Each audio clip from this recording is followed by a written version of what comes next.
ഹജ്ജിൻ്റെ പ്രധാനപ്പെട്ട ഒരു കർമ്മമാണ് മുസ്ദലിഫയിൽ രാപ്പാർക്കുക എന്നുള്ളത്. അറഫ ദിവസം അവസാനിക്കലോടുകൂടെ അന്ന് രാത്രി ഹാജിമാർ മുസ്ദലിഫയിലേക്കെത്തും.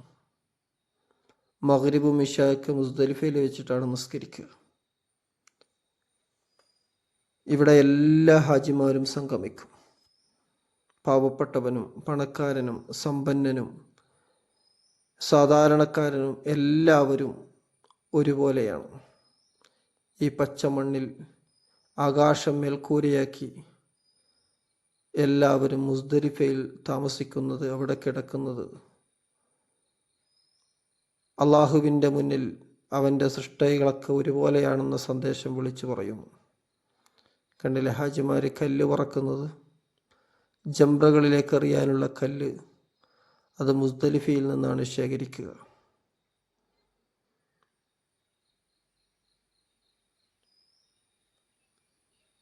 മഹാനായ ആദം നബി അലൈഹിസ്സലാമും ഹവ്വാ റളിയല്ലാഹു അൻഹയും ആദ്യമായിട്ട് കണ്ടുമുട്ടിയത് അറഫയിൽ വെച്ചാണെങ്കിൽ അവരാദ്യമായിട്ട് താമസിച്ചത്, അന്തിയുറങ്ങിയത് മുസ്ദലിഫയിലാണ്.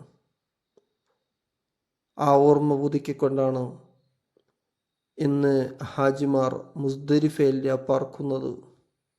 അല്ലാഹു റബ്ബുൽ ഇസ്സത്ത് നമുക്കൊക്കെ പരിശുദ്ധമായ ഹജ്ജ് നിർവഹിക്കാനുള്ള അവസരം നൽകി അനുഗ്രഹിക്കുമാറാവട്ടെ.